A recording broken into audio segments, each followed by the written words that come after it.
Hey, it's me, Mr. J, and welcome to today's drawing challenge. Do you have a couple minutes? Because today's challenge is draw a lovable monster. So grab something to draw on and something to draw with, and let's do this.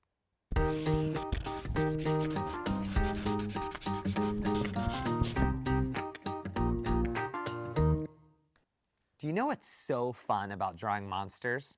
There's absolutely no wrong way to draw them. A monster can be furry, tall, or tiny. It can have big, sharp teeth or a long tongue. A monster could be covered in polka dots or scales. But before we jump into all of those great details that make a monster unique, let's start with some simple shapes. So, to make my lovable monster, I'm going to start with a bump. Up and down. And then I'm going to do a line across. Now eyes, they could have 1, 2, 3, 4, 15 eyes. I'm just going to do 2. 2 circles.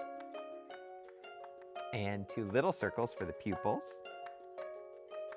Looking pretty lovable. Now I'm going to show you this trick for a mouth.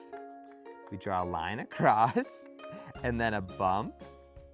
And then to add teeth, I'm going to do these rounded teeth. Bump, bump, bump, bump, bump. And a little bump for a tongue. Yeah, all right. And then how about some arms? If I do a line up, and a couple bumps for fingers. Bump, bump, bump, bump. A whole lot of bumps on this today. Line up, bump, bump, bump, bump, and a line down. And how about legs and feet? 2 lines there, 2 lines there, and a big foot, And I feel like my monster needs some texture to it. So let's make it hairy by adding a whole bunch of little lines. It's a pretty lovable monster. Yeah. So let's check in.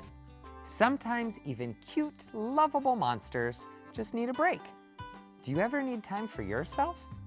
What does that look like on your face? Do your eyebrows point down towards your nose? Do your eyes squint? And does your chin wiggle? Does it feel like you're gonna roar like a monster and cry at the same time? A lovable monster is probably a lot of fun to be around. And they probably spend a lot of their time making people smile. But sometimes these lovable, huggable monsters need some time to themselves. Maybe they're overwhelmed or tired and need to get some rest and recharge. Or maybe they're upset and need time to calm down. It's actually true for me. People think that I have a lot of energy, but when I'm feeling overworked or exhausted, I need some time to read a good book or spend time drawing on my own to make myself feel better. It can also be confusing when it's your friend who needs some space. Once I was having so much fun with my friend, and then later that day when we were sitting together, they were quiet and very still. They seemed very uninterested in what we were doing. I immediately thought that I had done something wrong, but we talked about it. And even though I felt a little hurt because my friend found a quiet place without me, I understood because I've been there. I know what it feels like to need that quiet time.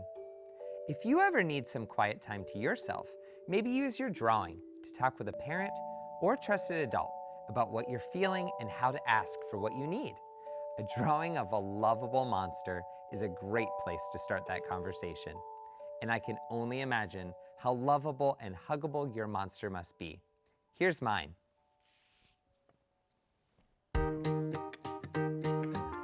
You know, there are countless ways to draw lovable monsters. I think I'm going to do a couple more and make a whole monster family.